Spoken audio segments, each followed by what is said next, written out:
narrated by Chris Van Allsburg, read by William Hurt.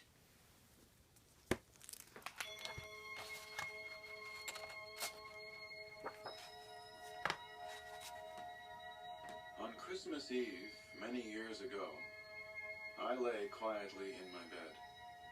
I did not rustle the sheets. I breathed slowly and silently. I was listening for a sound a friend had told me I'd never hear. The ringing bells of Santa's sleigh. There is no Santa, my friend had insisted, but I knew he was wrong. Late that night, I did hear sounds, though not of ringing bells. From outside came the sounds of hissing steam and squeaking metal. I looked through my window and saw a train standing perfectly still in front of my house.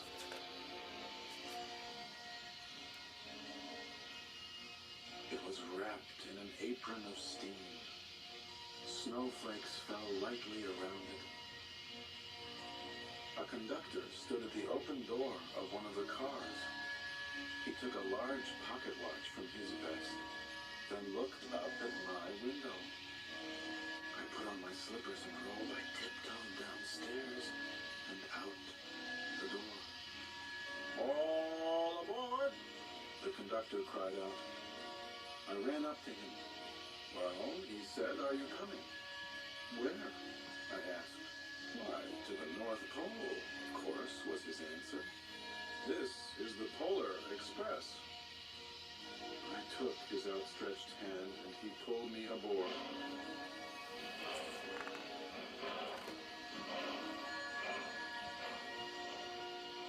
The train was filled with other children, all in their pajamas and nightgowns.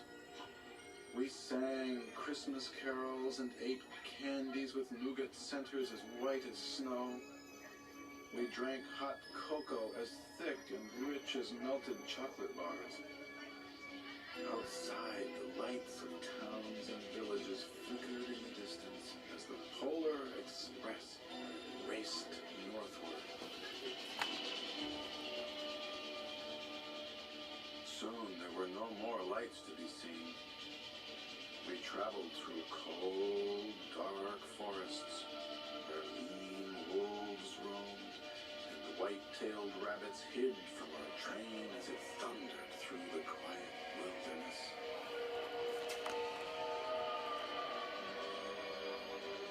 We climbed mountains so high, it seemed as if we would scrape the moon.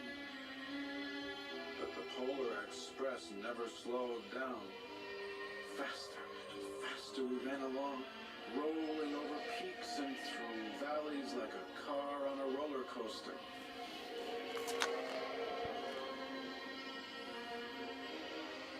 The mountains turned into hills, the hills to snow-covered plains. We crossed a barren desert of ice, the great polar ice cap. Lights appeared in the distance. They looked like the lights of a strange ocean liner sailing on a frozen sea. "There," said the conductor, "is the North Pole."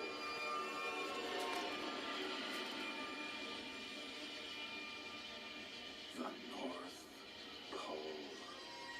It was a huge city, standing alone at the top of the world, filled with factories where every Christmas toy was made. At first we saw no elves. "They are gathering at the center of the city," the conductor told us. "That is where Santa will give the first gift of Christmas." "Who receives the first gift?" we all asked. The conductor answered, "He will choose one of you."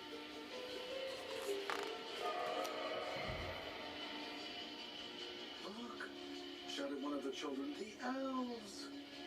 Outside we saw hundreds of elves. As our train drew closer to the center of the North Pole, we slowed to a crawl, so crowded were the streets with Santa's helpers. When the Polar Express could go no farther, we stopped and the conductor led us outside.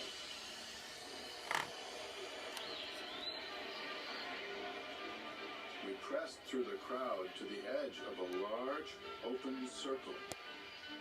In front of us stood Santa's sleigh.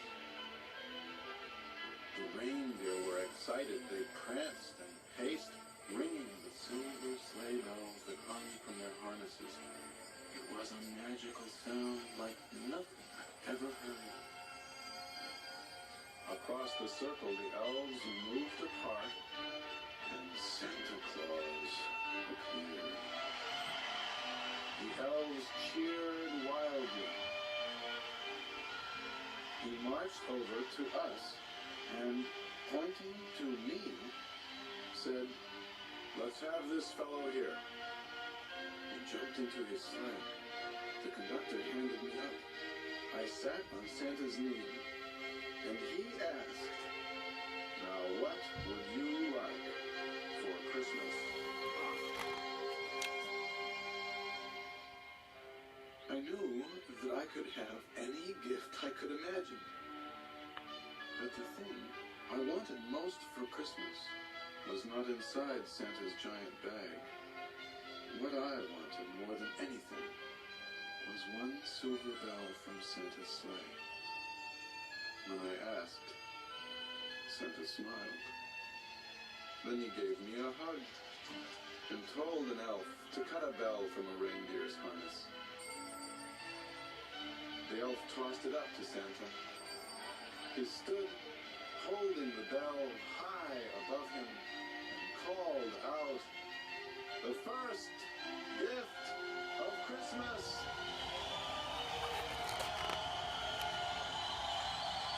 The clock struck midnight as the elves roared their approval. Santa handed the bell to me and put it in my bathrobe pocket. The conductor helped me down from the sleigh. Santa shouted out the reindeers' names and cracked his whip. His team charged forward and climbed into the air.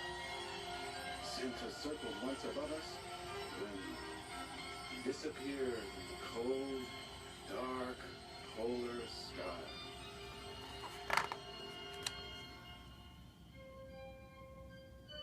As soon as we were back inside the Polar Express, the other children asked to see the bell. I reached into my pocket, but the only thing I felt was a hole.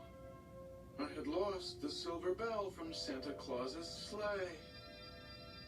"Let's hurry outside and look for it," one of the children said, but the train gave a sudden lurch and started moving. We were on our way home.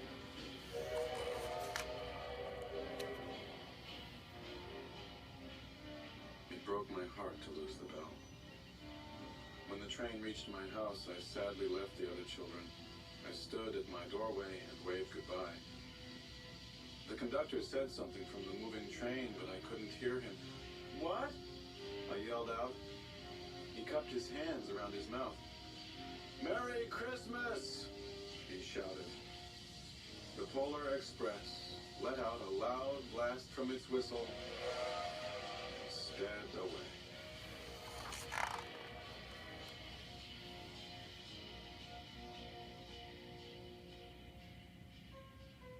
On Christmas morning, my little sister, Sarah, and I opened our presents.